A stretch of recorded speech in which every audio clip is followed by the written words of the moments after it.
Hi students, welcome back to our channel achieve excellence in commerce by Mansi Saveri. So आज हम lesson number 5 उसमें exercise का question number 2 solve करने वाले हैं। सो शुरू करेंगे। Write journal entries for the following transaction and explain accounting treatment based on equation. So यहाँ पे मैंने ट्रांजेक्शन लिखे है, आपको डायरेक्टली जर्नल ही लिखना है, मतलब आंसर ही लिखना है। अगर आप ट्रांजेक्शन नहीं भी लिखोगे तो चलेगा। चलिए, सो आपको पता ही है, आपको लेफ्ट पेज पे यहाँ पे SR number, journal entries, debit credit and explanation या तो इफेक्ट लिख लेना है। और आपका राइट पेज जो है राइट साइड का, उस पर आपको as equal to C plus L लिख लेना है, 3 इक्वल पार्ट्स बना लेना है। क्लियर? चलिए तो स्टार्ट करेंगे। Number first, commences business with capital of rupees 80,000। So 80,000 आप लेके आए हो, so cash account debit to capital account, cash account debit to capital account. Owner जो भी लेके आएगा उसे हम क्या बोलते हैं? कैपिटल। चलिए, ओनर कितने कैश लेके आया है? 80,000। और ओनर अगर कैश लेके आता है तो कैश इंक्रीज होगी ना, so cash increase and capital, owner की कैपिटल जो है वो भी क्या होगी? इंक्रीज। चलिए, सो कैश इंक्रीज कर लेंगे। कैश हमारे पास अभी है 80,000 और कैपिटल हो गई ओनर की 80,000। और हमारी लायबिलिटीज कुछ भी नहीं है, सो जीरो लिख लेंगे। सो बहुत ही इजी है, 80,000 is equals to 80,000 plus zero. चलिए, so is equals to C plus L verify हो गया है। So next number 2, 20,000 deposited with bank and open account. So आपने 20,000 बैंक में डिपोजिट करवाया है एंड अकाउंट ओपन करवाया है। सो कैश जाएगी, bank is receiver, so bank account debit to cash account. आपने 20,000 अगर बैंक में डिपॉजिट करवाए हैं तो बैंक बैलेंस इंक्रीज होगा आपका, बैंक बैलेंस इंक्रीज। और दूसरा, कैश कम होगा ना, आपके पास 80,000 है, 20,000 बैंक में दे के आओगे तो अभी कैश 60,000 ही बचेगी। सो कैश जो है वो डिक्रीज होगा, कैश जो है वो डिक्रीज होगा और बैंक बैलेंस इंक्रीज होगा। क्लियर? चलिए, सो कैश जो है उसमें डिक्रीज करना है। अभी आपके पास 80,000 थे, उसमें से आपने बैंक में डिपॉजिट करवाए 20,000, तो अब आपके पास कैश 60,000 है और बैंक बैलेंस इंक्रीज होगा। बैंक बैलेंस आपकी असेट है ना, तो यहाँ पे आप बैंक बैलेंस इंक्रीज या तो लिख सकते हो असेट इंक्रीज, क्योंकि बैंक बैलेंस जो है वो आपकी असेट ही है। कितनी है बैंक बैलेंस अभी आपकी? 20,000। क्लियर? कैपिटल ओनर की एज इट इज है 80,000 और लायबिलिटीज हमारी कुछ भी नहीं है, zero. So 80,000 is equals to 80,000 plus 0. So ये वेरीफाई हो गया है, 80,000 plus 0 is 80,000, a is equals to C plus L. Clear? चलिए, so next, goods of rupees 40,000 purchase from Himani on credit. आपने हिमानी के पास से परचेज किया है, so purchase account debit, credit transaction है तो who is the giver? Himani, so Himani account credit हो जाएगा। कितने अमाउंट का परचेज किया आपने? 40,000। अगर आप परचेज करोगे तो स्टॉक इंक्रीज होगा, स्टॉक आपकी असेट है, आप असेट इंक्रीज लिखो या स्टॉक इंक्रीज लिखो, चलेगा। दोनों में से कोई एक लिखो, दोनों लिखो, चलेगा। चलिए, हिमानी को पैसे देने हैं 40,000, सो आपको हिमानी को पैसे देने हैं तो आपकी लायबिलिटी है ना, सो लायबिलिटी इंक्रीज, लायबिलिटी इंक्रीज। तो स्टॉक यहाँ पे लिखेंगे और लायबिलिटी में इंक्रीज करेंगे। कैश में कोई चेंज नहीं है, सो अभी हमारे पास है 60,000। बैंक बैलेंस हमारा है अभी 20,000। अभी हमारे पास स्टॉक भी है 40,000, तो हमारी असेट है ना स्टॉक 40,000, तो यहाँ पे लिख लेंगे। कैपिटल में कोई चेंज नहीं है, एज इट इज लिख लेंगे 80,000। और लायबिलिटी, अब हमें हिमानी को पे करना है 40,000, सो यहाँ पे हम लिख लेंगे liability in bracket Himani, Himani को देना है 40,000। चलिए, सो टोटल कर लेंगे। यहाँ पे 80,000 ऊपर का टोटल था, उसमें 40,000 ऐड कर लेंगे, so answer is 1,20,000 is equals to 80,000 plus 40,000। So 80,000 plus 40,000 is 1,20,000। So ये is equals to C plus L हो गया है वेरीफाई। तो आगे बढ़ेंगे। Number 4, goods of rupees 30,000 purchased for cash. चलिए, आपने परचेज किया है और कैश पेमेंट कर दिया है, so purchase account debit to cash account 30,000 purchase करोगे तो स्टॉक इंक्रीज होगा, स्टॉक इंक्रीज, स्टॉक आपकी असेट है तो असेट इंक्रीज लिखोगे तो भी चलेगा, असेट या स्टॉक इंक्रीज। और कैश में आपने पेमेंट कर दिया है तो कैश आपकी डिक्रीज होगी, सो यहाँ पे हम लिखेंगे cash decrease. Clear? So cash में डिक्रीज करेंगे, स्टॉक में इंक्रीज करेंगे। सो कैश हमारी है, इनर कॉलम में लिखेंगे 60,000, उसमें डिक्रीज करेंगे, हमने परचेज किया है 30,000 का, तो अब हमारे पास कैश कितनी है 30,000। बैंक बैलेंस में कोई चेंज नहीं होगा, एज इट इज लिख देंगे 20,000। स्टॉक है हमारे पास 40,000, उसमें क्या करना है, डिक्रीज करना है, सॉरी स्टॉक इंक्रीज होगा, परचेज किया है ना, तो परचेज करने से स्टॉक इंक्रीज होगा 30,000। तो अब हमारे पास कितना हो गया, स्टॉक 70,000। कैपिटल एंड लायबिलिटीज में कोई भी चेंज नहीं होगा,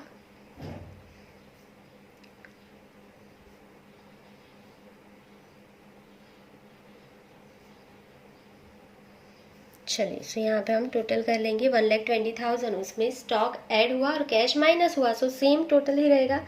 1,20,000 इज इक्वल्स टू 80,000 प्लस 40,000। अगर आप चाहो तो टोटल कर लेना, 30 प्लस 20 50, 50,000 प्लस 70,000 इज 1,20,000। चलो जैसे आप लिखो, सो 80,000 प्लस 40,000 अगेन हो गया 1,20,000, तो ये वेरीफाई हो गया है। आगे बढ़ेंगे number 5। Goods of rupees 35,000 sold for 55,000 to Jasleen on credit.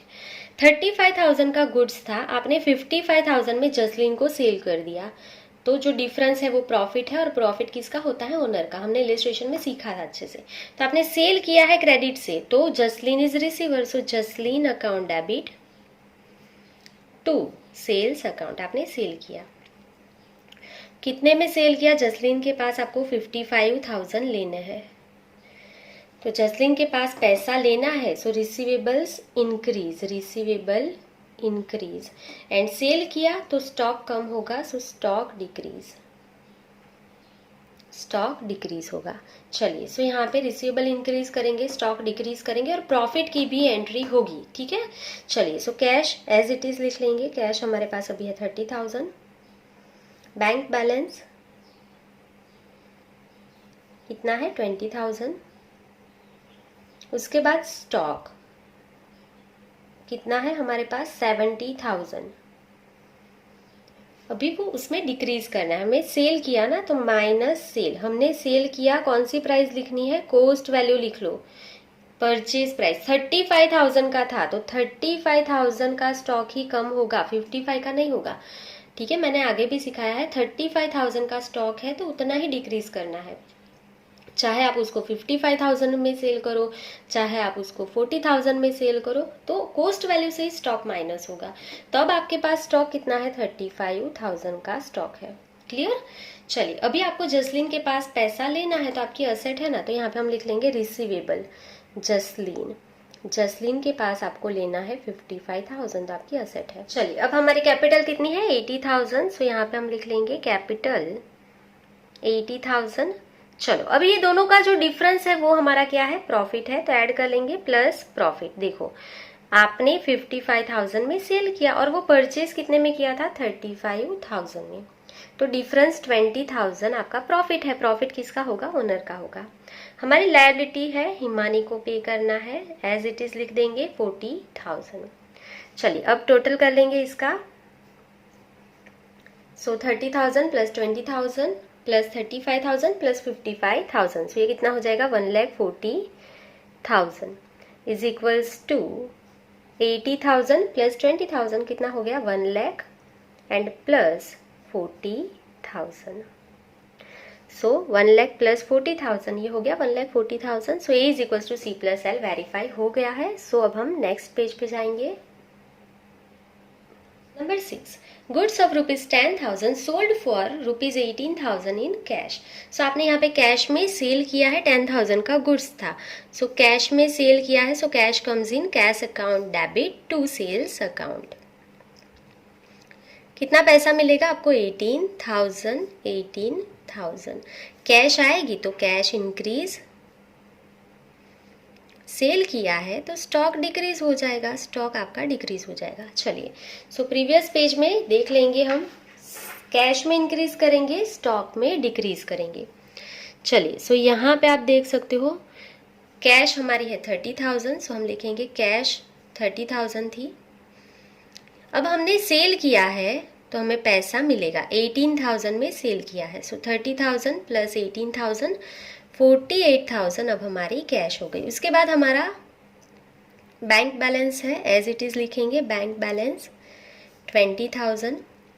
उसके बाद स्टॉक है हमारे पास, स्टॉक कितना है 35,000, आउटर कॉलम में देखना है, माइनस सेल। अब हमने सेल किया है, कौन सी वैल्यू लेना है, कॉस्ट वैल्यू। अब यहाँ पे देखो वो था कितने का गुड्स आपका 10,000 का था ना, तो 10,000 ही माइनस करना है। आप 10,000 के गुड्स को 18 में सेल करो, 15,000 में सेल करो, 20,000 में, कुछ भी सेल करो, पर जो स्टॉक कम होगा वो कॉस्ट वैल्यू से ही होगा। क्लियर? तो अब आपके पास स्टॉक कितना हो जाएगा 25,000। समझ में आया? चलिए आगे देखेंगे, आगे क्या लिखा है यहाँ पे, रिसीवेबल ऑफ जसलीन। जसलीन के पास पैसा लेना है तो यहाँ पे हम लिख लेंगे रिसीवेबल फ्रॉम जसलीन 55,000। चलिए कैपिटल है हमारा, टोटल लिखेंगे 1 लाख है, टोटल कैपिटल हमारा कितना है 1 लाख। और लायबिलिटी जो है हमारी हिमानी की वो कितनी है 40,000।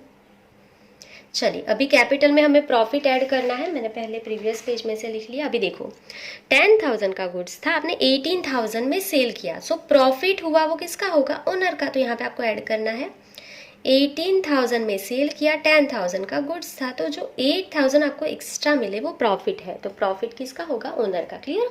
चलिए सब टोटल कर लेंगे इसका, 48,000, 20,000, 25,000, 55,000। सो ये कितना हो गया 1,48,000 is equals to 1,08,000 plus 40,000। So 1,08,000 plus 40,000 हो गया 1,48,000। सो ये is equal to C plus L हो गया है। चलिए number 7, goods of ₹2,000 return to Himani. हमने हिमानी को रिटर्न कर दिया। देखो हिमानी के पास आपने परचेज किया था ना, उसको 2,000 का गुड्स रिटर्न कर दिया। अगर रिटर्न कर दिया तो who is the receiver, Himani is receiver, Himani account debit, purchase return कर दिया सो गुड्स जाएगा, सो टू परचेज रिटर्न अकाउंट आपने गुड्स रिटर्न कर दिया 2,000 का। तो हिमानी को आपको 40,000 पे करना है, अभी 2,000 कम पे करोगे तो आपकी लायबिलिटी डिक्रीज होगी ना, लायबिलिटी डिक्रीज। और दूसरी बात, परचेज रिटर्न कर दिया तो स्टॉक आपका जाएगा ना, तो स्टॉक भी डिक्रीज होगा, स्टॉक डिक्रीज। तो लायबिलिटी डिक्रीज करेंगे, स्टॉक डिक्रीज करेंगे, बाकी जो कुछ भी है एज इट इज लिख लेंगे। सो कैश अभी हमारे पास है 48,000, बैंक बैलेंस हमारा है 20,000, स्टॉक है इनर कॉलम में लिखेंगे 25,000। देखो स्टॉक हमारे पास अब कितना है 25,000, उसमें हमने से रिटर्न कर दिया, परचेज रिटर्न कर दिया 2,000 का, तो अब हमारे पास स्टॉक कितना है, सिर्फ और सिर्फ 23,000 का। समझ में आया? 23,000 का ही स्टॉक है अभी हमारे पास। और उसके आगे रिसीवेबल फ्रॉम जसलीन, हमें पैसा लेना है जसलीन के पास, कितना 55,000। क्लियर? चलिए कैपिटल जो है वो हमारा एज इट इज़ रहेगा, कैपिटल में कोई चेंज नहीं है, टोटल लिख लेंगे 1,08,000।